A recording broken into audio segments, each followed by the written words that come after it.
তিন কারণ বাদে পুরুষের বাড়ি নামাজ হবে না। বিশ্বনবী বলেছেন যে একদল যুবককে আমি কাঠ সংগ্রহের আদেশ দিই। কি সংগ্রহের আদেশ দিই? কাঠ সংগ্রহের আদেশ দিই।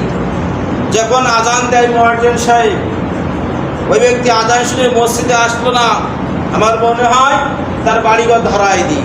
সে দিই না, কারণ স্ত্রী এবং সন্তানদের জন্য ধরাই দিই। আর আমরা ইচ্ছাকৃত হয়ে জামাত ত্যাগ করি, আদায় করি না, নামাজ করি না। রোজা হলো আমাদের গুনাহ মাফের মাস। কে মাস?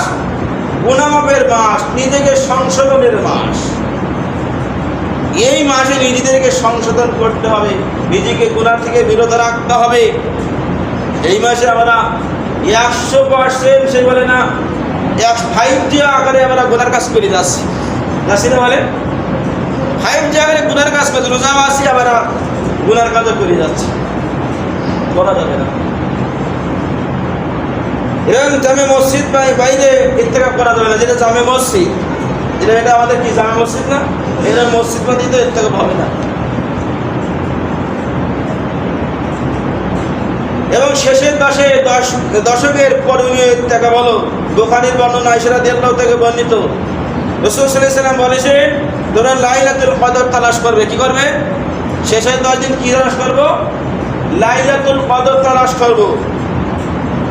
এবং অধিক পরিমাণে ইবাদতের বন্দেগীতে কাটাবো। শেষের 10 দিন আরো এখন যে ইবাদত করছি না, এর চাইতে দ্বিগুণ বাড়াই দেবো শেষের 10 দিন।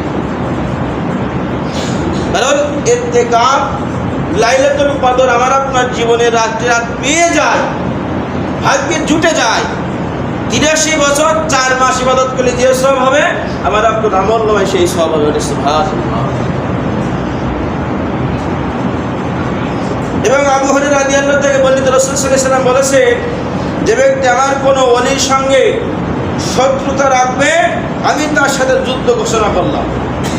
আসলে আল্লাহর ওলিদের সাথে, নবীর ওয়ারিস যারা, আলেমদের সাথে যারা ইবাদত বন্দেগীর ওলি হয়ে গেছে, এদের সাথে যারা শত্রুতা করবে, আল্লাহ যুদ্ধের ঘোষণা দিয়েছে।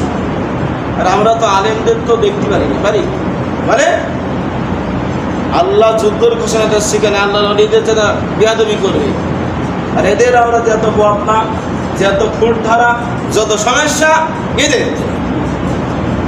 এদেরকে ভালোবাসে। বিষয় বলে, হয় আলেম হও, না আলেমের ছাত্র হও, না আলেমকে ভালোবাসো, 4th নম্বরে জেল ধ্বংস হয়ে যাবে। আর এদের সাথে আমরা ভালো ব্যবহারটাই করতে পারি না।